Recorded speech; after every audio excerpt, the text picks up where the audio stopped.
7월 3일입니다. 벌써 1년의 반을 우리 뒤로 보냈고요. 이제 나머지 반을 살기 위해서 우리가 여러 가지 육신의 준비도 하고 그러고 있어요. 나머지 6개월은 여러분들 만만할까요? 만만할 수도 있고 아닐 수도 있고 그렇기 때문에 우리에게 히브리서가 있는 거라 그랬죠. 우리에게 만만치 않은 고난과 어려움들이 얼마든지 있다라고 하는 걸 하나님 알고 계시기 때문에 그 가운데 있는 우리에게, 그리고 그 당시의 성도들에게 하나님이 하늘의 진리와 지혜를 알려주시기 위해서 히브리서를 우리에게 전해주신 것입니다. 히브리서가 한마디로 요약되면 뭐라고 말씀드렸죠?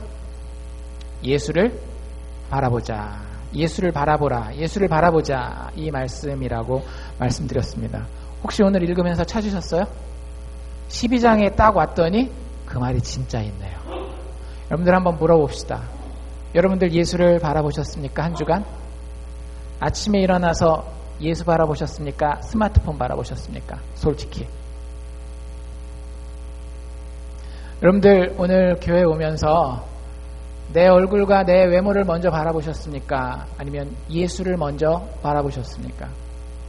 학생들이라고 한다면 나의 공부의 결과를 얻기 위해서 내가 열심히 성적표와 점수를 보기 전에 그 모든 것을 할 수 있는 능력과 여건을 허락해 주신, 그것을 위해 나 십자가에서 죽어주신 예수를 먼저 바라보셨습니까? 내가 키우는 이 자식 새끼들이 너무너무 이뻐서 깨물어도 아프지 않을 정도. 그래서 일주일 내내 이 자식을 내가 실물로 확인하고 만져보고 안 되면 사진으로 폰으로 확인하고 그 자식을 주신 예수 그리스도를 그 자식보다 먼저 바라보셨습니까? 여러분들을 괴롭히려고 그거 보지 말고 예수만 보라는 게 아니라 그 모든 것이 하나님이 우리에게 주신 축복이에요. 자녀들도 우리가 받은 축복이요, 내 사업도, 나의 성적도, 내가 누리고 있는 모든 것이, 스마트폰도 하나님 주신 축복이에요. 근데 축복이 축복되게 하는 길이 있기 때문에, 그렇지 않으면 우리의 인생이 정말로 내가 사실은 감당하지 않아도 되는 엉뚱한 고난과 어려움, 실패를 겪어야 하기 때문에 그것을 겪지 않게 하기 위해서 성경은 우리에게 그것들이 다 너희의 삶에 복으로 들어가야 될 텐데, 복이 복되려면 예수부터 바라보라고 우리에게 권면하고 있는 것입니다. 그 믿음이 우리에게 있어야 돼요. 하나님 우리에게 원하시는 게 나쁜 거다? 아니다. 좋은 거다. 오늘 참 그런 이야기가 많이 나와 있어요. 그래서 그 하나님의 마음을 한번 이해해 보십시오. 하나님 우리를 사랑하세요. 우리에게 뭔가 시킬 때에 우리를 골탕 먹이고 우리를 못되게 하려고 그렇게 우리에게 그런 걸 시키는 게 아니에요. 심지어는 우리가 그것을 시킴받았을 때 너무 하기 싫어서 눈물이 쏙 빠진다 할지라도 그래도 그걸 시키는 하나님 아버지의 마음은 우리를 사랑하시는 마음이라고 한다라는 것을 기억하고, 이 명령, 예수 바라보자 라고 하는 명령을 기억할 수 있기를 바랍니다. 11장 우리 간단하게 복습을 해보면 11장에 무슨 이야기가 계속 나오셨는지 기억나세요? 11장의 별명이 뭐였다? 믿음장이다 라고 말씀을 드렸죠. 그래서 예수 믿는 믿음이 무엇인지 우리가 2주간에 걸쳐서 살펴봤는데, 첫 주에는 믿음의 레벨이 있다라고 얘기를 했어요. 예수 믿고 안 믿고는 딱 하나로 결정되지만 믿고 난 다음에는 우리가 믿음이 성장해야 된다라고 얘기를 드렸습니다. 근데 그 성장의 단계가, 첫 단계는 뭐였어요? rational level이라고 했죠. 이성적인 단계. 우리가 하나님이 있어야 돼, 하나님이 있는 게 맞아, 이런 생각을 하게 되는 거. 예수님이 나의 죄를 위해서 죽어주셔야만 되지, 이렇게 딱 이성적으로 믿어지는 거예요. 두 번째 단계는 어떤 단계라 그랬죠? personal level, 개인적인 단계라 그랬죠. 그런데 그 하나님이, 그 예수님이 이제 개인적으로 말을 붙여오는 거예요. 우리 여러 사람의 예를 봤잖아요. 그렇죠? 아브라함의 예도 봤고, 노아의 예도 보았고, 모세의 예도 보았는데, 우리의 삶 가운데 그 나를 사랑하는 하나님이 진짜 살아있는 게 느껴지는 거예요. 매일매일 사건을 통해서건, 다른 사람들의 말을 통해서건, 아니면 그냥 내가 생각을 하는 것을 통해서건, 아니면 성경 말씀을 통해서건, 기도를 통해서건 하나님이 정말 나에게 말씀하시는 거예요. 내가 그냥 헛것을 믿은 게 아니라, 헛개비를 본 게 아니라 실체를 믿은 게 내가 개인적으로 느껴진다라고 하는 거죠. 아직 여러분들 이 단계에 이르시지 못하신 분들은 하나님께 기도하십시오. 여러분 이거는 어떻게 막 환상을 보고 막 하늘에 막 기적을 보고 이런 게 아니에요. 이런 걸 통해서도 하나님 하실 수 있겠지만 내 마음 가운데에 정말 하나님이 나랑 개인적으로 관계하시는 게 느껴지는 순간이 옵니다. 그것을 놓고 기도하십시오. 그때 대부분의 사람들이 분명하게 내가 예수 믿습니다라고 확신 있게 얘기할 수 있어요. 첫 단계에 있는 분들은 믿음이 있음에도 불구하고 이렇게 개인적인 게 아니기 때문에 이게 그냥 내가 지식으로만 알고 있는 게 아닐까, 이런 어떤 확신에 대한 이런 게 조금 부족한데, 개인적인 단계에 딱 이르잖아요. 그러면 누가 뭐라 그래도 나는 분명히 하나님의 사람이에요. 그래서 그 단계를 향해서 우리가 나아가야 하고요. 마지막 세 번째 단계는 어떤 단계였어요? Foundational level, 근본적인 단계라 그랬죠. 그래서 내가 생각하고 판단하는 기초들이 싹 다 갈아엎어지는 거예요. 지금까지 내가 판단할 때에 기준으로 써왔던 것들이 있었어요. 그런데 내가 보니까 그게 다 껍데기였던 거예요. 실질적으로 판이 어떻게 돌아가는지, 게임이 어떻게 돌아가는지를 딱 보니까 이게 이렇게 돌아가는 거구나를 깨닫기 때문에 그 전에 내가 가지고 있었던 많은 여러 가지 그 원리들을 버립니다. 예를 들면 이런 거예요. 제가 이번 주에 여러 가지 공부를 했는데 그 중에 하나가 뭐냐면 협상에 대한 공부를 했어요.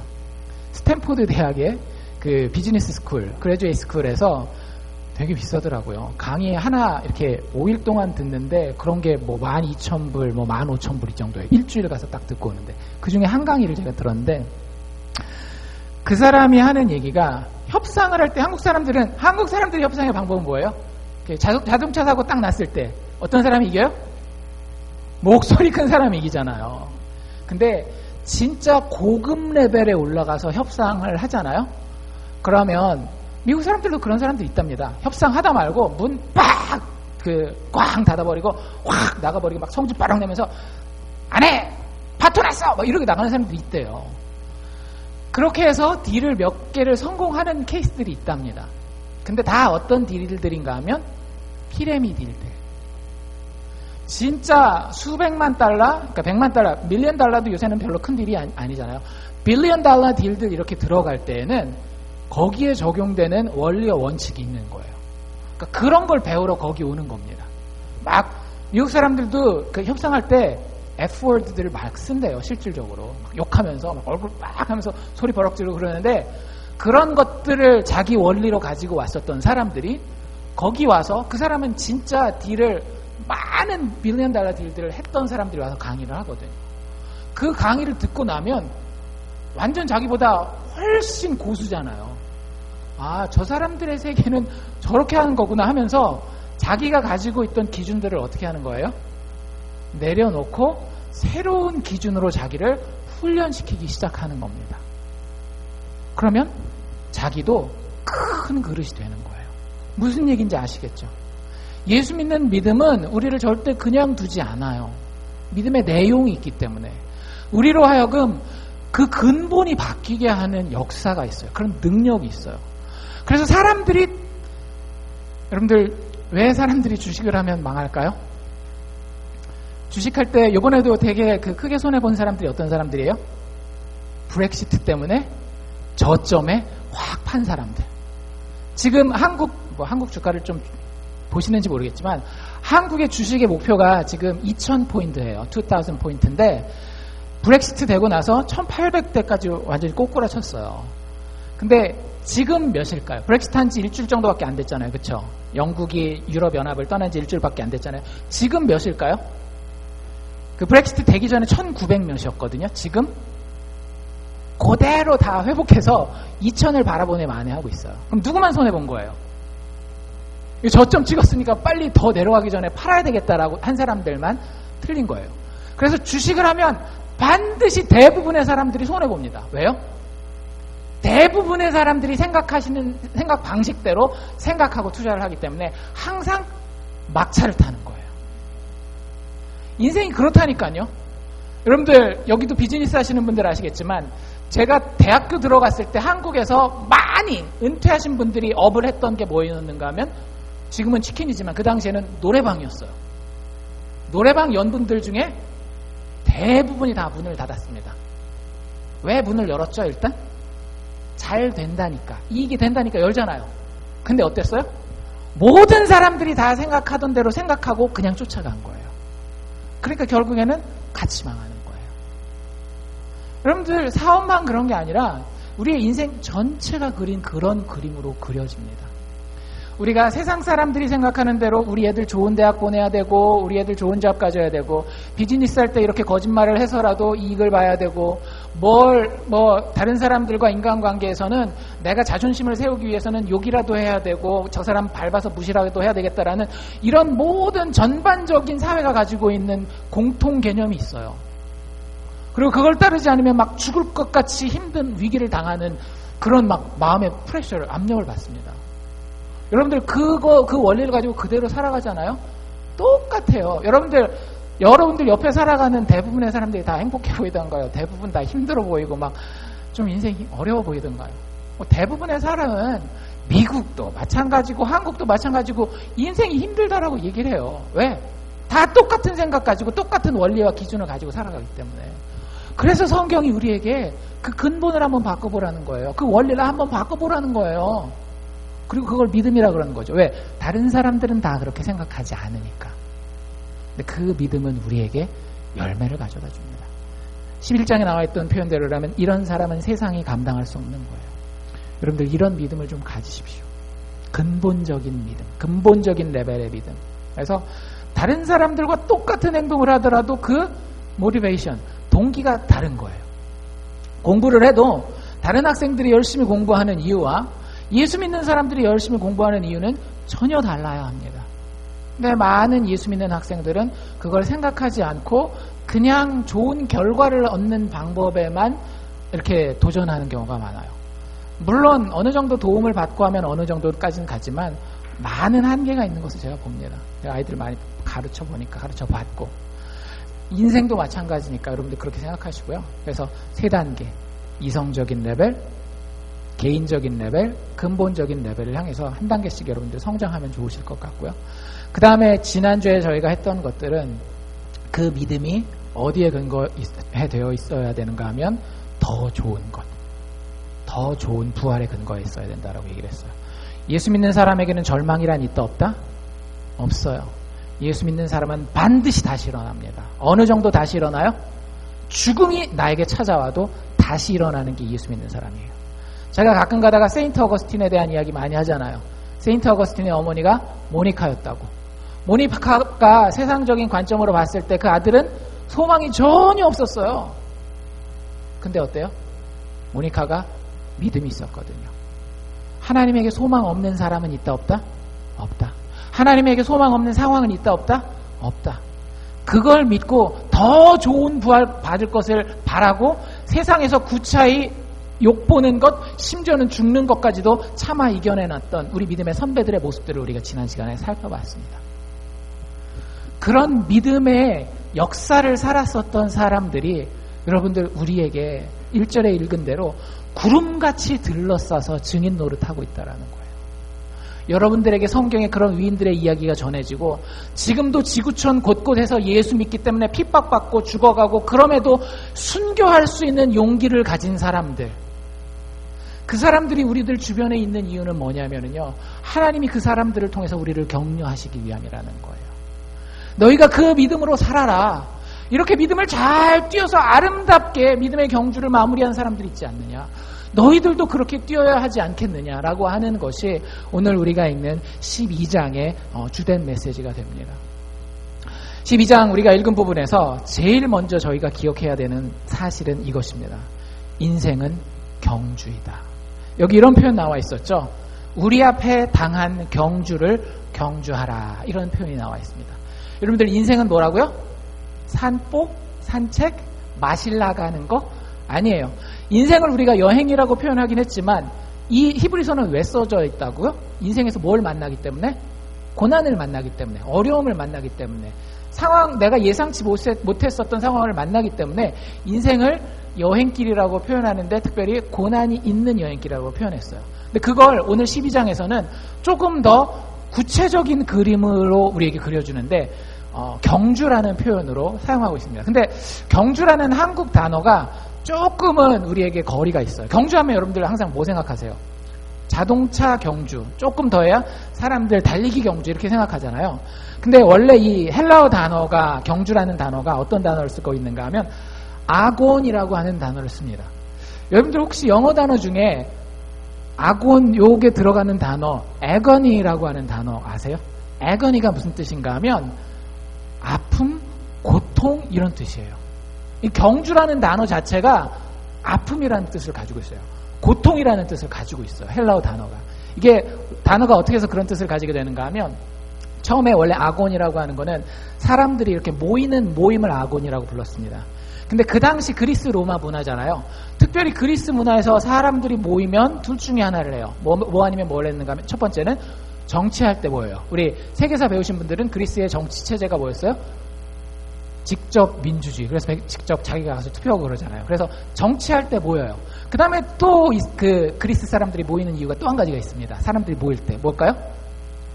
올해 8월에 해요. 우리도 올림픽 할 때 모여요. 그래서 아곤이라고 하는 게 그 사람들의 모임이라는 뜻에서 회합 장소, 거기서 뜻이 변해서 뭐가 되는가 하면 더 확장되어서 경기, 게임이라는 뜻을 가지게 돼요.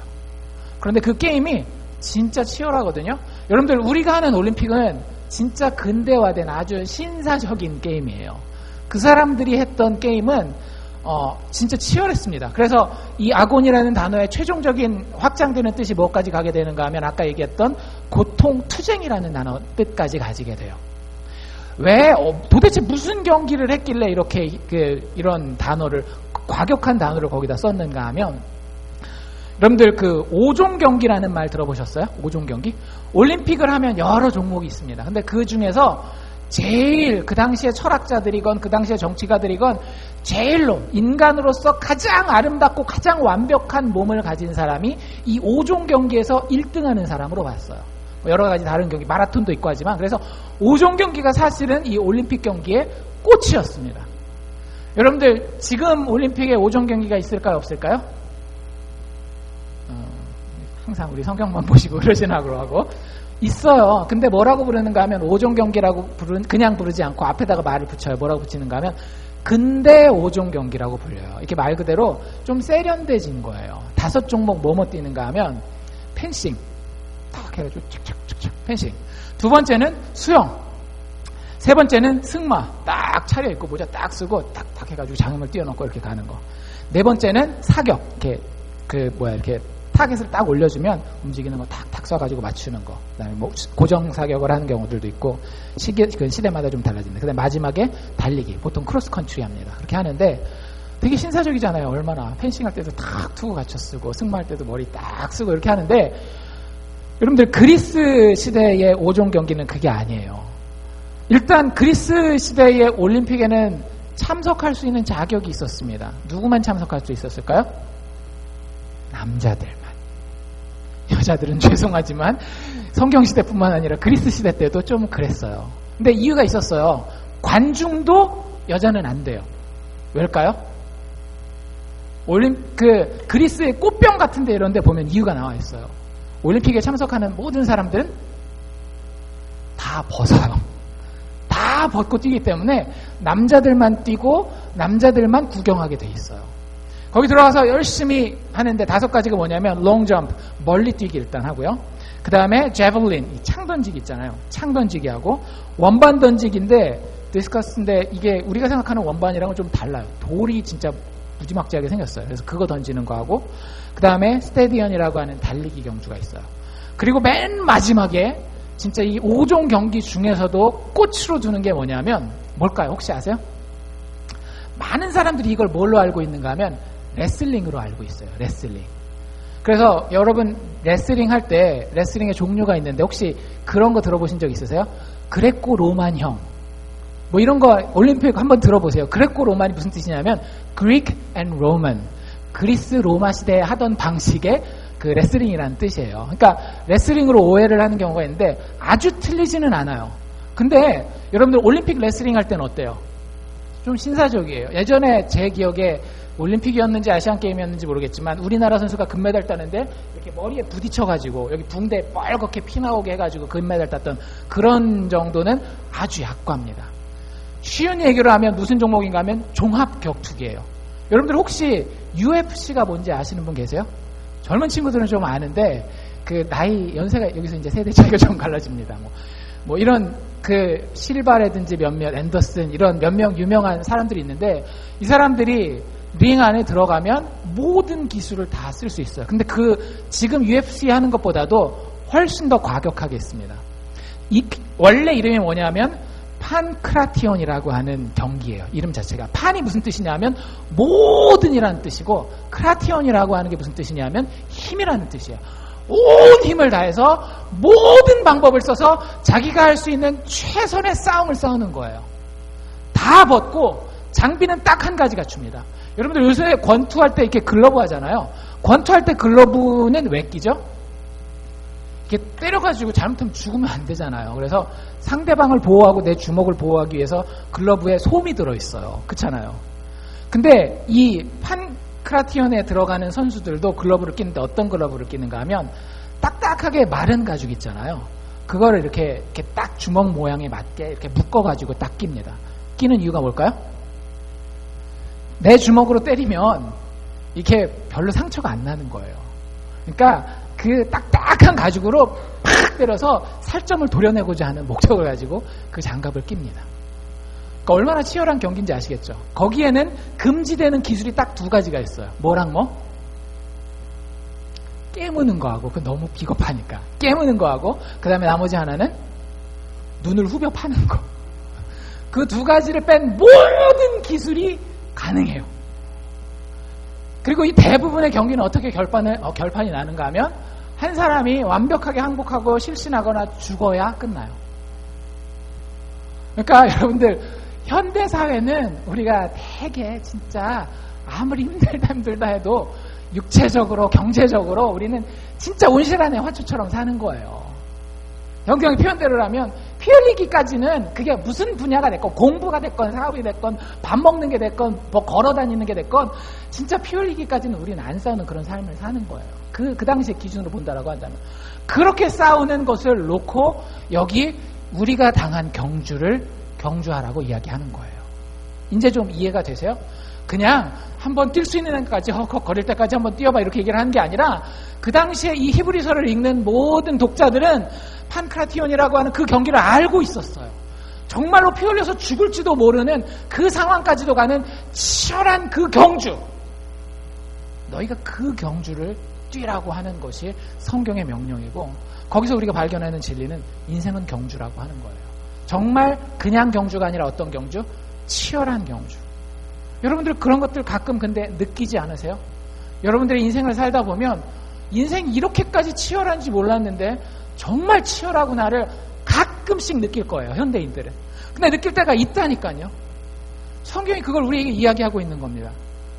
아까 제가 말씀드린 4절 말씀, 너희가 죄와 싸우되 아직 피 흘리기까지 대항하지 않았다라고 이야기하는 걸 보면 우리가 예수 믿는 사람으로서 인생 사는 것이 그냥 쉬워서만은 안 돼요. 사실 그 쉬운 거는 누가 갖다 주는 걸까요? 마귀가 갖다 주는 겁니다. 여러분들 많은 경우에 우리가 육체가 편할 때에 그것이 하나님으로부터 오는 것인지 마귀로부터 오는 것인지를 알아야 되는데 마귀로부터 올 때가 꽤 많이 있어요. 전부 다는 아니지만 하나님의 축복도 많이 있지만 꽤 많이 있고 그런 것에 대해서 우리는 어떻게 해야 돼요? 피를 흘리기까지 대항해서 싸워야 한다라고 이야기를 합니다. 이것이 인생입니다. 여러분들 이런 인생을 기대하십시오. 기대하라고 하는 게 막 내 인생은 계속 그랬으면 좋겠어 그런 게 아니라 기대치를 얘기를 하는 거예요. 기대치를. 그 팀켈러 목사님 설교에 그 surgical nursery라고 하는 개념에 대해서 소개를 해주더라고요. 우리 말로 번역하면 수술 간호사 정도 되는 거거든요. 여러분들 전 몰랐는데 혹시 수술 받아보신 분 중에 가족이 수술 받아보신 분들 중에 그 수술 장면에 그 가족이 들어와서 수술하게 되는 그런 경우 혹시 경험해 보신 분 계세요? 그러면 요즘에 미국의 좋은 병원들은 그렇게 한대요. 그 수술 들어가기 전에 같이 들어와야 될 가족에게 이 수술 간호사를 붙여줍니다. 한 30분 전에 미리 붙여줘가지고 수술에 들어가면 도대체 무슨 일이 일어나는지를 쭉 설명해 주는 거예요. 배를 가위로 쏙쏙쏙 자르고요. 거기서 위장을 드러내고요. 심장을 이렇게 꺼내가지고 그 심장이 멈췄으니까 일부를 뭐 이렇게 하고 뭐 이렇게 피가 뚝뚝뚝 흐르지고요. 그걸 정말 그래픽하게 아주 막 이렇게 얘기를 해줘요. 왜 그런 얘기를 해줄까요? 여러분이 만약에 진짜 가족이 심장 수술을 받는데 들어가요. 근데 아무 얘기도 안 듣고 딱 들어갔다라고 해봅시다. 어떻게 되겠어요? 피! 하고 쓰러질 수도 있잖아요. 근데 대부분 이 수술 간호사를 통해서 설명을 듣고 들어간 케이스. 팀 켈러 목사님도 자기 아버지나 아내가 수술 받을 때 똑같이 그런 케이스가 있었다는데 들어가서 둘 중에 하나랍니다. 반응이. 얘기한 그대로네. 피 뚝뚝 떨어지네. 가위로 쏙쏙쏙 소리 나게 자르네. 그냥 그런다라는 거예요. 아니면 그 수술한 간호사가 아주 문학적인 감성이 풍부한 경우는 설명한 만큼은 아닌데 괜찮은데 이 정도면 양호한 상태인가 보지? 이렇게 느낀다라는 거예요. 여러분들 수술이 달라진 게 하나라도 있어요? 없어요? 하나도 없어요. 근데 뭐가 달라진 거예요? 기대치가 달라진 거예요. 기대치가 현실에 맞춰진 겁니다. 여러분들 우리의 인생에 기대치를 제대로 가지는 것은 참 중요합니다. 성경은 우리에게 아주 정확한 기대치를 묘사하고 있는 거예요. 너희의 인생은 무엇이다? 치열한 경주이다. 여러분들 자녀들에게도 마찬가지예요. 자녀들이 이 인생을 살아갈 때에 인생이 진짜 어떤 것인지를 이야기해 주는 것, 올바른 기대치를 가질 수 있도록 가이드해 주는 것이 어쩌면 부모들의 역할입니다. 현대인들, 특별히 현대의 아이들 같은 경우는 인생의 현실을 몰라요. 사람이 먹지 않으면 배가 고프고 배가 고프면 죽을 수 있다는 것을 인식하는 아이들이 우리 자녀들 세대에서는 아마 별로 없을 겁니다. 저 정도 돼도 사실은 그런 것들을 기억할까 말까 하는 그런 정도 세대니까. 근데 여러분들 그게 현실입니까? 현실이 아니에요. 현실은 인간의 몸을 가지고 있으면 반드시 몸에 문제가 생긴다라는 것이 인생의 현실이에요. 그게 음식의 문제가 됐건 뭐 약물을 하는 문제가 됐건 어떤 문제가 됐건 내가 내 육체를 가지고 있다라는 것에 대한 현실을 잘 모르는 경우가 많아요. 또 그리고 다른 사람들이 나에게 어떻게 대할 것인지도 여러분들 참 모르는 경우가 많아요. 여러분들이 다른 사람한테 실수했을 때 현실은 어떻습니까? 모르는 사람에게 실수했어요. 그 사람이 나한테 쌍욕을 하기도 하고 그러지 않아요? 현실은 그렇잖아요. 나를 막 보복하려고 하기도 하고 막 이런 여러 가지 일들이 벌어져요. 근데 여러분들 자녀가 잘못했을 때 우리는 항상 어떻게 해요? 괜찮아. 물론 괜찮다라고 이야기하는 순간도 필요해요. 그런데 자녀들이 때로는 이런 순간도 필요하지 않을까요? 내가 다른 사람들한테 실수했을 때 대가를 치러야 하는 경우들도 있구나 라고 하는 바른 기대치를 알려줄 필요는 있다라고 하는 거죠. 물론 부모의 마음은 참 아픕니다. 근데 그럼에도 불구하고 그것을 해주는 것이 자녀에게는 사실은 정말 좋은 것을 주는 거예요. 여러분들 제가 이렇게 얘기해도 믿을지 안 믿을지 모르시겠지만 제가 저희 성도분들을 다 아끼고 사랑해요. 진짜로. 개인적인 어떤 감정을 가진 거는 정말 하나도 없어요. 누가 되든지 간에 어떤 상황이 있든지 간에 그건 좀 제 마음은 좀 이해해 주셨으면 좋겠어요. 제가 2년 반 더 있을 거지만 그 2년 반 동안 그거 하나는 변하지 않을 거예요. 근데 집에 가서 한번 물어보십시오. 저희 집에서도 사실 저는 똑같아요. 아이들이 눈물을 흘려야 되는 순간이 있습니다. 이야기를 제가 하기 때문에. 마음이 아프죠. 그래도 이야기를 해요. 당장 지난주에도 있었던 일이에요. 그렇다고 제가 그 아이를 향한 마음이 다르진 않아요. 여러분들에게 성경이 우리에게 주는 조언이 있다라고 했을 때 하나님이 우리를 얼마나 사랑하는지를 안다면 그 충정을 좀 알 필요가 있는 겁니다. 그래야 우리가 정말로 인생을 제대로 살 수 있는 거예요. 하나님이 우리에게 주시는 인생의 그림을 빨리 인식하고 그 가운데서 그럼 내가 어떻게 살 것인지를 고민하는 것이 하나님의 품 안으로 들어가 하나님의 축복을 누리는 길이에요. 결국 그 마음은 똑같습니다. 여기 우리 아비의 마음도 계속 읽었잖아요. 아비가 때리는 이유가 뭐래요? 징계하는 이유가 뭐래요? 그를 참 아들로 생각하기 때문에 그렇다라는 거예요. 잘 되기 원하기, 너희의 유익을 위함이라고 이야기를 하고 있는 거예요.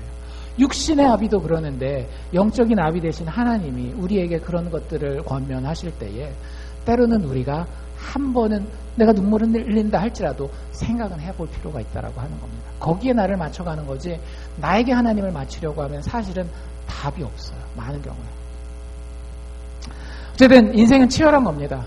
바른 기대치를 가지고 어려움 당할 것을 예상하십시오. 근데 중요한 건 여러분들 꼭 기억하시는데 이 경주에서 하나님이 어떤 역할을 하시는지를 반드시 알아야 된다라고 하는 거예요. 여러분들 하나님이 여기 보니까 못된 분 같아요. 어떤 분 같아요? 막 우리를 저도 읽으면서 좀 그랬어요. 저도 약간 현대인에 가깝기 때문에 읽으면서 조금 그랬던 게 뭐냐면 징계하시고 꾸짖으시고 뭐 채찍질하시고 심지어는 막 이런 말을 들을 때는 조금 거부감이 듭니다. 하나님은 우리에게서 어떤 결과물만을 보기 위해서 우리를 막 몰아가시는 분일까요? 그렇지 않아요. 이게 한글 단어가 헬라어 단어를 다 표현하지 못하기 때문에 우리에게 조금 그런 뉘앙스가 풍기는데 사실은 우리 이 인생의 경주에 있어서 하나님은 단순한 코치가 아니십니다. 코치는 사실은 우리의 인격적인 문제에 대해서 그리고 우리의 장래에 대해서 인생이라고 하는 큰 그림에 대해서 많이 생각하지 않아요. 단지 메달 따는 거, 그 게임에서 이기는 것만 생각해요. 하나님은 우리에게 이 경주에 있어서 단순한 코치가 아닙니다. 물론 코치 역할도 하시고 훈련도 시키시지만 하나님은 우리에게 아버지 역할을 하신다라고 하는 거예요. 여기 그 5절에 나와 있는 뭐라고 되어 있는가 하면 내 아들아 주의 징계하심을 경히 여기지 말라라고 하는 징계라는 단어 있잖아요. 이게 사실은 어떤 단어인가 하면 파이데이아라고 하는 헬라어인데 파이데이아 헬라어까지 갈 필요도 없이 쉽게 얘기를 하면 징계 막 혼내는 거 이것만 생각하잖아요. 근데 그게 아니라 원래 기본적인 뜻이 뭐냐면 훈련시키는 거예요. 영어에서 트레이닝을 얘기를 하는 겁니다. 아버지가 자녀들을 훈련시킬 수 있잖아요. 그 훈련을 시키신다라고 하는 거예요. 두 번째 나와 있는 단어는 꾸지람. 이게 사실 현대인들이 되게 듣기 싫은 거거든요. 꾸지람이라고 하는 단어도 와가지고 너 왜 이것도 못해 이렇게 막 우리를 쿠사리 주는 게 아니라 실제 헬라어 단어 뭘 이야기를 하는 건가 하면 뭔가 내 사랑하는 사람들이 잘못된 길로 가고 있을 때 그것에 대해서 가르침을 주고 올바른 길로 가는 것이 무엇인지에 대해서 훈계해주는, 영어 단어 표현대로 하면 instruct, 길을 안내해주는 것을 여기에서 꾸지람이라는 표현을 쓰고 있는 거예요. 여러분들 왜 이런 표현들을 쓰고 있을까요? 의도적으로 쓰는 거거든요. 사실 종들에게 쓰는 다른 단어들도 있어요. 그런데 그 단어를 쓰지 않고 하나님이 우리를 관계하실 때에 일부러 아버지가 아들을 대하는 그 단어들을 쓰시는 이유가 있다라고요. 왜냐하면 하나님은 이 모든 경기를 만드시는 분이에요. 여러분들 코치에게는 이 경기가 어디로 갈 것이며 이 경기를 통해서 선수가 무엇을 얻을 것인지에 대한 결정권이 있어요, 없어요? 없단 말이에요. 그런데 하나님은 이 경기를 아예 시작하게 하시고 이게 어떻게 끝날지 그리셔서 그 마지막에 이 경기를 끝낼 하나님의 아들, 딸들이 무엇을 얻을지에 대해서 머릿속에 다 계산하고 계신 분이라고 하는 거죠. 예수 그리스도를 통해서 우리에게 너무나 잘 보여주고 계세요. 그래서 예수님을 가리키는 표현이 여기 뭐예요? 2절에 믿음의 주요 또 온전케 하시는 이인 예수를 바라보라는 게 그 얘기예요. 믿음의 주라는 표현이 사실은 우리한테는 좀 너무 그냥 종교적인 표현일 수 있는데 영어 표현에서는 author예요. 작가, 뭔가를 만들어내는 사람이라고 하는 거죠. 여러분들 예수님의 이야기를 통해서 여러분들이 알 수 있는 하나님은 어떤 분이에요? 죄인들, 망가져 있는 사람들, 어려움 가운데 있는 사람들을 어떻게 하는 거예요? 심지어 죽어있다 할지라도 다시 살려내는 게 그게 하나님의 성품이고 하나님의 목적이라고 하는 거예요. 하나님이 우리에게 인생 가운데 주신 경기의 목적이 그거라는 거죠. 우리가 인생에서 어려움을 당할 때에 단지 어려움을 당하고 그걸 간신히 피하는 것이 아니라 이 경기는 처음부터 아예 우리를 위해서 디자인되어 있는 거예요. 만들어질 때 author 되시는 예수께서 우리의 최종적인 승리와 부활의 영광을 위해서 우리의 인생을 만들어 놓으신 거예요. 얼마나 위로가 됩니까? 이게 우리의 인생인데 힘들다고 포기하면 되겠어요? 안 되는 거예요. 또 그리고 뭐라고 얘기를 해요? 믿음의 주, 어서일 뿐만 아니라 온전케 하시느니. 이 단어가 영어로 뭐냐면 perfect예요.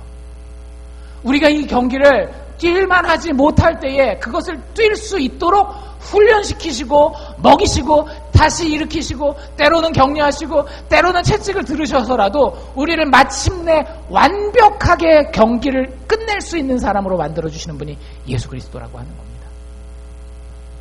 그게 우리 하나님이에요. 예수 그리스도를 통해 드러난 하나님이 바로 그런 분입니다.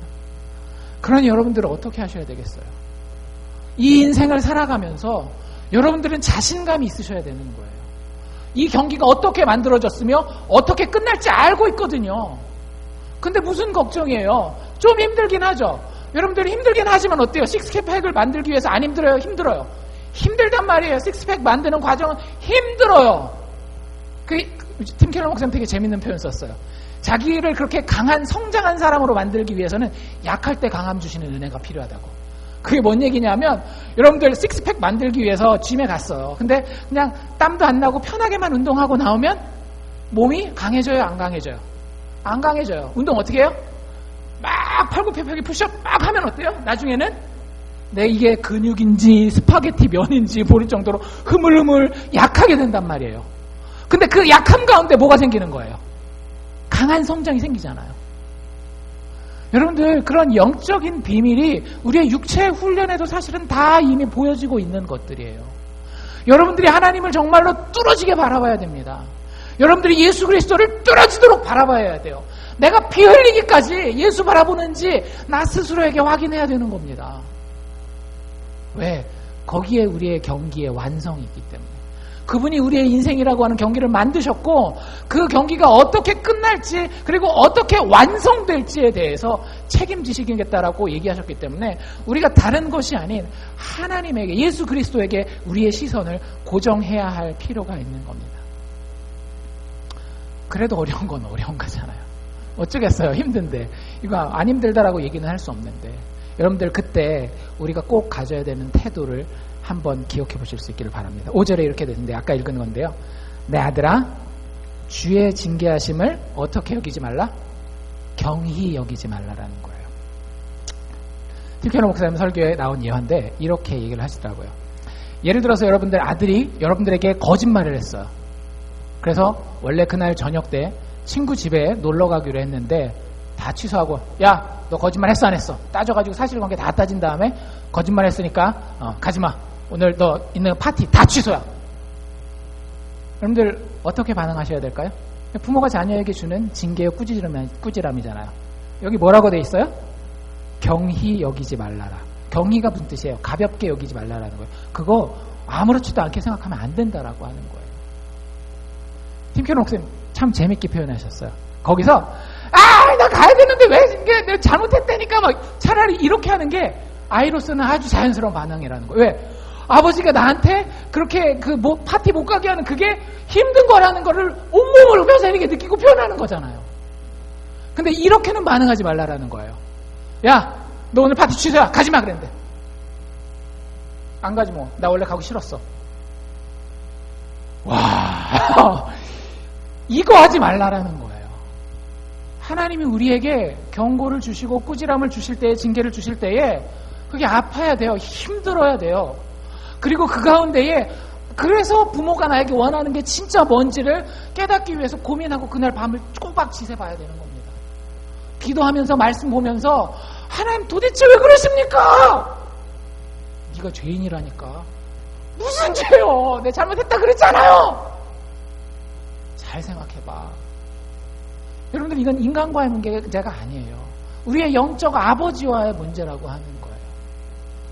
그래서 거기서 고민하고 아까 얘기한 대로 정말로 판크라티온 정말로 씨름하고 피 흘리기까지 싸우는 거예요. 거기서 우리를 아버지와 멀어지게 하는 자가 바로 마귀예요. 우리로 하여금 여러분들 그 두 번째 자녀 됐어 나 원래 가기 싫었어. 이 자녀가 잘못하는 게 진짜 뭔지 모르겠어요? 그 자식한테 원수는 뭐여야 되냐면 지금 그 상황에서 거짓말이어야 되는 거예요. 근데 자기 저걸 누구로 삼고 있어요?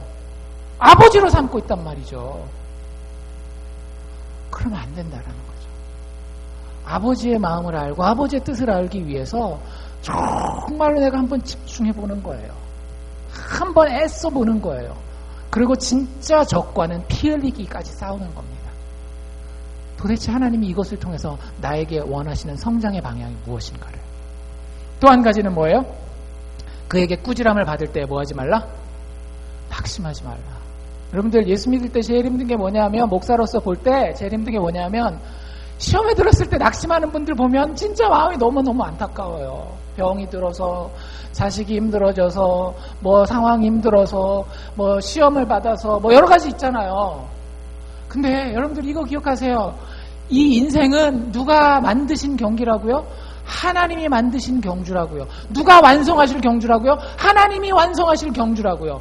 그분이 우리에게 뭐라고 얘기하세요? 내가 너에게 어떻게 이 경주를 만들었고 어떻게 이 경주를 완성하는지 보아라. 예수 그리스도를 보아라 라고 이야기를 하고 있잖아요. 예수를 바라보자라고 하는 것들. 3절에 뭐라고 돼 있어요? 우리 보고 예수 바라보라고 하는 이유가 그거예요. 우리가 낙심하지 말아야 되는 이유. 예수가 아무 죄가 없음에도 불구하고 십자가에 올라가서 우리의 모든 경기를 처음부터 끝까지 계획하시고 완성하실 텐데, 그 이유가 뭐예요? 너희가 피곤하여 낙심하지 않기 위해서 예수께서 참으셨다라는 거예요.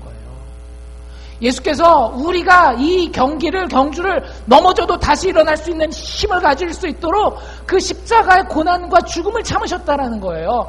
그 수치를 참으셨다라는 거예요. 그분 믿으시라는 거예요. 그럼 우리가 낙담하지 않게 됩니다. 우리 마음이 어려울 수는 있죠. 최종적인 낙담, 목사님 인생을 그만둬야 될까요? 그런 얘기들도 제가 듣는 경우들이 있어요. 뭐 우리 교회는 아니지만 정말 너무 마음이 아파요. 하나님을 믿는데 하나님이 계획해 놓으신 이 인생은 모르는 거예요. 하나님이 우리 아버지 되셔서 그 모든 경주를 계획하셔서 작가로서 만드셨고, 그리고 그것을 끝까지 책임지시고 완성하신다라는 걸 모르는 거예요. 여러분들, 그렇게는 되지 맙시다.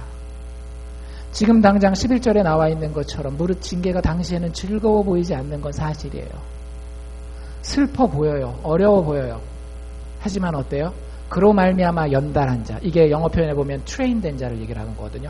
그로 말미암아 이런 어려움과 고난을 통해서 훈련된 자가 비로소 어떻게 된다라고요? 의의 평강한 열매를 맺는다라고 이야기를 하고 있습니다. 여러분들이 그런 성도분들이 다 되실 수 있기를 바라요. 정말로 하나님의 의, 예수 그리스도의 의 때문에, 예수 그리스도의 그 신실하신 의, 죽으시고 부활하신 그 의, 죄인을 위해서 우리가 실수한 것까지도 다 책임지시고 우리의 의를 완성하신 그의 의 때문에 인생의 어떤 순간에서도 평강할 수 있는 인생을 우리 사랑의 교회 성도들이 다 사실 수 있기를 바라요. 제가 아무도 가보지 않은 새로운 길을 가라는 게 아니에요. 1절에 뭐라 그랬어요? 우리에게는 이미 구름과도 같은 허다한 증인들이 있다라고 하는 거예요. 우리가 해야 되는 건 뭐예요? 마지막 권면이 뭡니까? 12절, 13절. 그러므로 우리가 해야 되는 거, 피곤한 손과 연약한 무릎을 일으켜 세우고 우리의 발을 위하여 곧은 길을 만들어 놓는 거예요. 그래서 우리의 인생에서 지금 나에게 망가진 것, 지금 나에게 부족한 것이 그대로 망가지고 부족한 채로 있는, 어그러진 모습대로 있는 그 비극적인 상황 가운데 푹 빠져 있는 것이 아니라 하나님이 이것을 어떻게 고쳐줄 것인가에 대한 소망을 가지고 마침내는 그 고침을 받게 하는 그런 능력 있는 그리스도인의 삶을 다 사실 수 있기를 주의 이름으로 축원합니다.